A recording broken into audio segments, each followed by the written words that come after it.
Things you should do before going out and getting yourself a hair transplant. I am currently 3 days shy of being 4 months since going and getting a hair transplant. Now, my hair is looking decent, but it's also mainly my native hairs right now, which is why I'm super excited for the transplant hair to come in, because obviously you can see how thin it is, but all of this area is where I got the hair transplant. And you know, we're not looking crazy yet. We're only 4 months in. Results start at 4 to 6 months.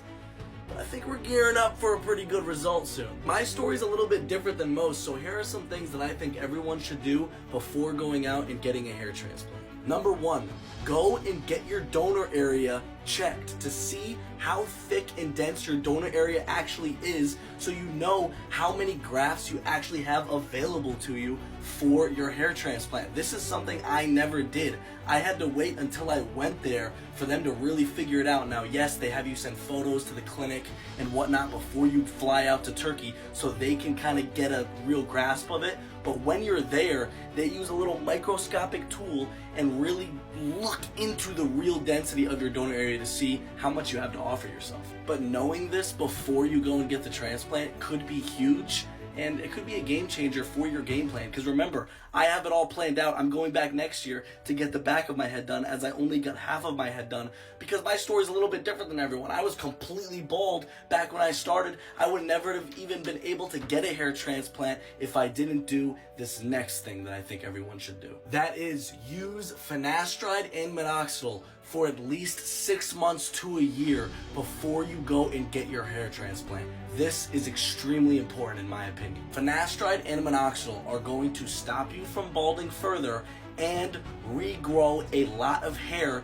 that is still in the scalp but hasn't completely fallen out yet. Now, if those follicles have completely fallen out at that point, those will not grow back. But when you're balding, you have a lot of follicles in your head that are just dormant, that are so weak they don't grow hair anymore. Those have a chance of being revived. Now, if you're on this stuff for 6 months to a year and you see some gains and see some growth, this is going to maximize the amount of hair that you have before getting your transplant, so you don't have to use as many grafts. This is key because obviously after a transplant, you have to stay on finasteride and minoxidil anyway, so you don't lose the native hairs you still have.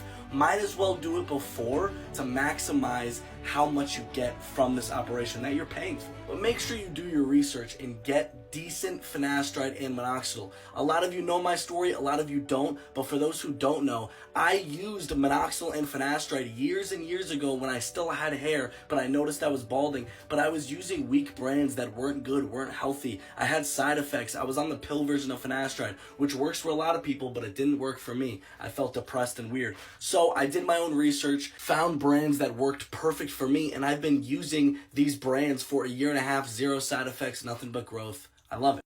The finasteride I use is a topical gel form from Zion that is specifically designed to make it so it reduces your chance of side effects by an unbelievable amount, and I've had none on it. I knew if I was going to hop on it again, I was going to get something that I didn't have side effects on, and that's what I did. Also, unlike other topicals, this form of finasteride by this company is the only one that is specifically designed to slowly absorb throughout the day. They have their own team of scientists working on the product. It was a no-brainer when I started making these TikToks and everyone was telling me to hop on finasteride again, and I saw people like Zeph on Zion. I knew I wanted it. Same thing with Growplex. It's a designed foam version of minoxidil that has other ingredients in it, natural ingredients that keep any chance of it counteracts any chance of side effects that you might have. For instance, when I was on the Rogaine, I had extreme drying all over my face, all over my scalp, and I couldn't use it. I mean, it literally wasn't working for me. I found Growplex, started using it. This stuff is amazing. The results I've had are insane before even the transplant. But unfortunately, I started way too far gone, where I was completely bald when I started off. So I needed a transplant because I wasn't going to bring back hair that didn't exist anymore. But I've always said, man, if you start using finasteride and minoxidil early on in your hair loss journey, you will save your hair and you won't need a hair transplant. That wasn't how it worked for me.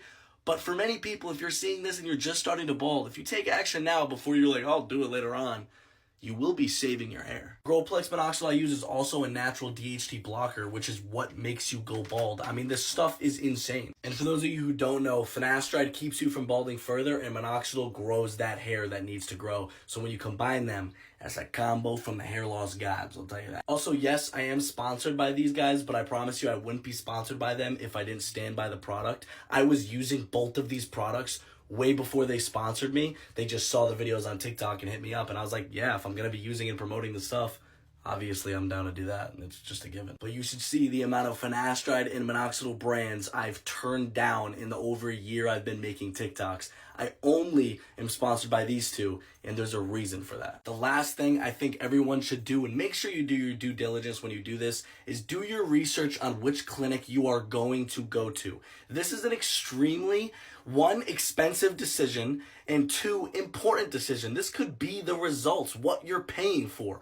Go to a clinic that you can trust, that has good reviews, that you know is going to be a game changer for your hair. I chose Vera Clinic. It was the best decision I could have ever done. If you want to see my vlogs, I documented it all while I was there in Turkey on my TikTok. Go and check that out. I mean, it was amazing. From the hyperbaric chamber to everything that had to do with the transplant, I was treated like royalty there. It was absolutely amazing. And not to mention, going to Turkey, so much cheaper than the US. It would cost me like $30K in the US. Cost me like $4K over in Turkey. But yeah, so those are just a couple things, guys. Go and get that donor area checked. Get on a hair routine that's healthy and great for you and personalized for your needs. And do your due diligence when you're doing your research and getting a an appointment out there to get that hair transplant. I love you guys so much. Any questions, let me know. Almost 4 months. I can't wait to see this thing start filling in.